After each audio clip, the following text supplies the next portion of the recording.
So I know all you guys remember the dialogue from the Democrats. Oh my God, we need our own Joe Rogan, bro. We got to get these young voters out for us, bro. We need our own Joe Rogan. That's what we need. And there was all this talk about how do we win young voters back? How do we get them to go to the polls? How do we stop the rightward shift among immigrant communities and things of that nature? These were the conversations that Democrats were having and, in fact, continue to have. Well, now you have a situation where Zohran Mamdani was basically made in a lab to assuage all the Democratic Party's fears. Because here you have a young guy, 33 years old, incredibly charismatic, incredibly based on the policies, and knows how to do basic politician stuff, knows how to argue, knows how to make a point, knows how to persuade and win people over. In fact, he won those immigrant communities, and he had a massive surge of young voters that got him a victory in the first round against Andrew Cuomo. Well, it turns out the reaction from Democratic elites when they looked at that was, not like that.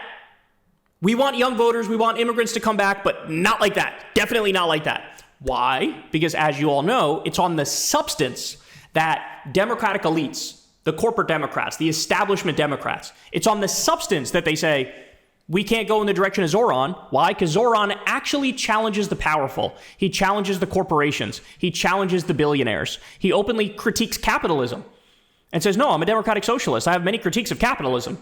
That's never something you would hear from Hakeem Jeffries or Chuck Schumer, never. So, right on cue, you have the Democratic establishment coming out and smearing Zohran. So here we go, undermining him relentlessly. So here's one example. House Minority Leader Hakeem Jeffries, a New York Democrat, says he is not ready to endorse Zohran Mamdani. At the same time, you have Kathy Hochul saying the same thing. She's the governor of New York, Democratic governor of New York. Okay, this is unforgivable. This is inexcusable. Initially, we heard that Cuomo was not going to try to run as an independent in the general. Well, since then, he's refused to take his name off the ballot, which means he might actually run as an independent or as some weird party that he just created 7 seconds ago. So on the night of the Zohran win, it looked like, okay, they're getting the message. A bunch of them tweeted some vaguely positive things. Okay, maybe they'll fall in line. They realize they don't have the political capital to take on this fight with their left flank. They need their left flank. This guy's the future, etc. Nope. Within a few days, it was right back to, I'm not sure if I'm going to endorse him yet. We're keeping our options on the table. So the Democratic establishment is very hesitant. Why? Because they also take a tremendous amount of money from corporations and billionaires, and corporations and billionaires do not want Zohran Mamdani because he will actually challenge their power. All right, we have another example here. Democratic Congresswoman Laura Gillen. Here's what she said on News Nation about Zohran. Here we go. New York City is the home to the largest Jewish population outside of Israel. How can someone who traffics in that kind of speech represent that constituency effectively? His comments are really disturbing. His comments about intifada, calls for violence against Jewish people. It's really inappropriate for someone like that to lead the city of New York. Okay, ready for this? He didn't make any comments about intifada. He's now being tarred with this globalize the intifada thing, which he literally didn't say. And of course, he never called for violence against Jewish New Yorkers. Jewish New Yorkers were a big part of his coalition. By the way, it's also very rich that here you have a Democratic congresswoman shitting on Zohran. At the same time, you see at the bottom of the screen, Trump attacked Zohran and called him a 100% communist lunatic. See, this is why we call you Diet MAGA. This is why we call you Republican Light. Because fundamentally, you agree with them on way too many things. These are fascists. These are fascists. And you guys are always going, well, they have a point here, and they have a point there, and they have a point on this thing, and they have a point on that thing. So what do you want me to call you? You would be a semi-fascist if we're being objective about our descriptions here. And so whenever they say, oh, I don't agree with his comments on Jewish people, ask whoever's saying that, what did he say about Jewish people? Give me one example of something he said about Jewish people which was unacceptable. He didn't say anything against Jewish people. In fact, he has reiterated, I have a commitment to fight anti-Semitism. I'm going to increase anti-hate crime funding by 800%. He talks eloquently about the struggles of Jewish people who experience anti-Semitism, right? But the fact of the matter is, this is all a smear tactic because Zohran is pro-Palestine.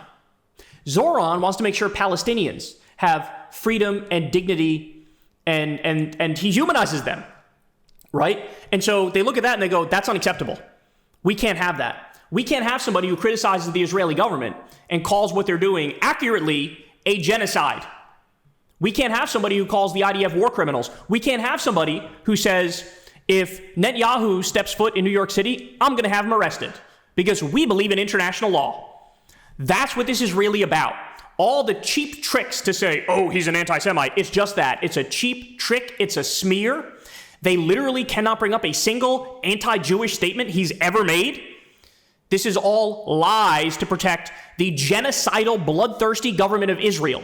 That's what this is. But we have another example. Here we have Eric Swalwell. Here's what he said. And frankly, stylistically, and I'm not a socialist, and I don't associate myself with what he has said about the Jewish people. What has he said about the Jewish people? Again, total lie. And now it's taken off at 1,000 miles an hour. It's a zombie lie that won't go away. You have Trump and the Republicans saying this stuff all the time. And now you have the Democratic establishment doing the same thing, trying to shiv the person who represents the future of the Democratic Party. So look, here's the bottom line, man. All of these establishment Democrats, these corporate Democrats, we are not playing with you anymore. When I say we, I mean the Democratic base. We're not playing with you anymore. Just like it was only 79 Democrats in the House that voted to impeach Trump over his illegal and offensive attack on Iran. Only 79. That means it was like 128 or something that protected Trump from impeachment. Okay, you're done. We're done with you. I hope every single one of you gets primaried. I hope every single one of you loses. I hope you get humiliated by a candidate to your left. I hope you're out of politics forever. And I feel the same way about this. Hakeem Jeffries should resign. He should resign. Chuck Schumer should resign. Kathy Hochul should resign. Eric Swalwell should resign.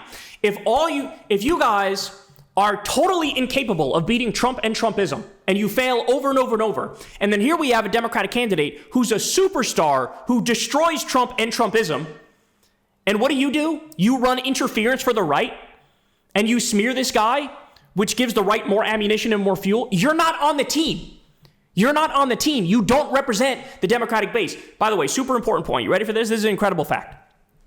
What percentage of the Democratic base is now pro-Israel? You ready for this? What percentage of just guess in your head. What do you think the number is? Democratic voters who are pro-Israel. It has collapsed all the way down to 21%.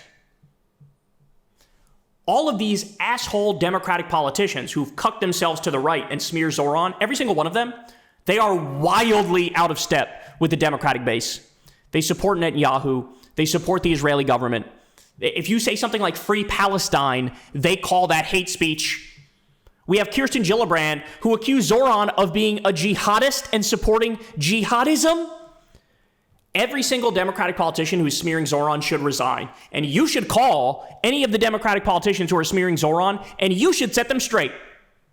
That they need to sit down and go to shut the fuck upsville because they're ruining what is the future of the Democratic Party. We have no interest in them being traitors anymore. It's over. It's done. Go represent your billionaires. Go represent your corporations. Go represent the Israeli government. But you're not going to be in there long if you keep doing that, because now the Democratic base has finally woken up and they've realized what's going on here. And these cheap smear tactics. Oh, I don't agree with what he said about the Jewish people. Really? Give me one example of something he said about the Jewish people. They got nothing. They got nothing. Because the lie is the point. Hey, y'all, do me a favor and like and subscribe. It helps out big time in the algorithm. Click the bell as well for notifications when videos drop. And watch that video on screen right now. You know you want to.